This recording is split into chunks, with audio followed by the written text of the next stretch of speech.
This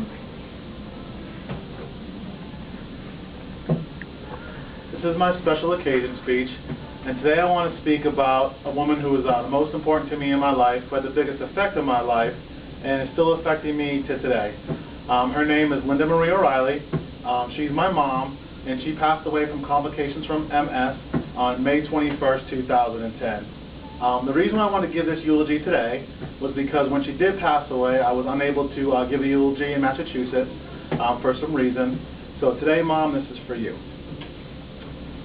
My mom was born in a small Catholic hospital in Massachusetts to parents who were immigrants from Ireland.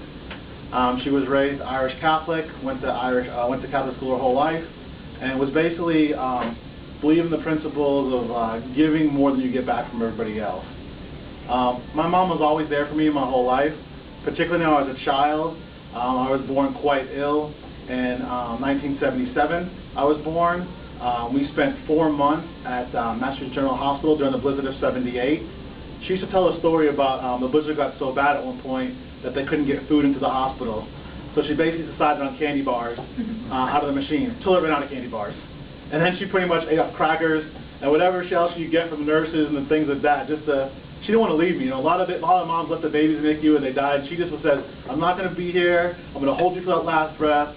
And you know, even to today, even until she passed away, Mom was always there for me. She never gave up. She was always a fighter. Always had 2 jobs, 3 jobs, whatever jobs for me and my older sister Cindy. You know, it never mattered. She was always there for us. My mom was probably the most generous person I ever met in my life. Her big thing was that nobody could ever go hungry. You know, doesn't matter if we knew you or not. No one went hungry in our household. You needed something on Thanksgiving? Come to our house. There's more turkey for you.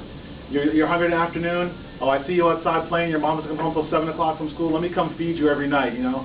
Whether it be a couple hot dogs or for a while she was a cook at a elementary school.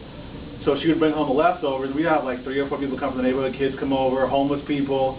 Mom would always bring crazy people home. I'd be like, "Who is this smelly guy in my house, Mom? We're going to die." She's like, No, he was hungry, so he's coming home to eat with us. Doesn't matter. I'm like, "All right, come on down." So even today, the one lesson I learned is I don't care if it's my last piece of spaghetti. If you need it, I'm going to give it to you because that's what Mom would do. So my mom was pretty funny, too. We did a lot of crazy stuff when we were together. She could be a little scatterbrained. I remember one time we didn't have a car. We were taking the bus places. We were going to church. And it was a potluck dinner. And we were both hungry because our ride was late. And she's feeding me M&Ms. And I'm like, I turn, I'm like, Mom. She's like, "What's wrong?" She's like, I'm like, "You putting the M&Ms in my nose." Not in my mouth, in my nose. And they just come out. And, you know, she could be a little like that. But, you know, she had a great heart. And she was just a good woman. Sometimes in these speeches people talk about they left behind so-and-so in their family, a cousin or not. My mom didn't leave any of us behind because my mom is still here. I see her in that glint in the eye. When you look outside and the light flashes in your eye, you can see her. I see her in the morning when I wake up. When I do something stupid, I hear her in the back of my head go, "What are you doing, boy? What's wrong with you?" So I still see my mom everywhere, so she's definitely not left behind us. Right now I'm in nursing school, and the reason why I became a nurse was because my last year of my mom's life, we spent a lot of time in the hospitals, too much time. So when I saw these nurses, I decided that we're good to my mom. I decided for my career, I would give back a lot of that and kind of pay it forward from there in honor of her. So everything I do from school, from nursing to tests to this speech today, I do it with my mom in mind, bearing the fact that, you know, she'd be proud of me, and I want to make her proud back for that. So that's what was, you know, basically with Mom, she was just a really good woman, down to earth, loved everybody, loved all her grandkids.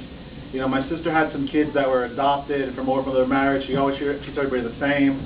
No one was ever special. Everybody was special. No one was ever below par or anything like that. She was just, you know, what you would call the salt of the earth. And basically, I just want to thank you all for listening today. I want to say, Mom, I love you. And I know you're still with me in my heart. And everybody just have a wonderful evening. Thank you. Yeah.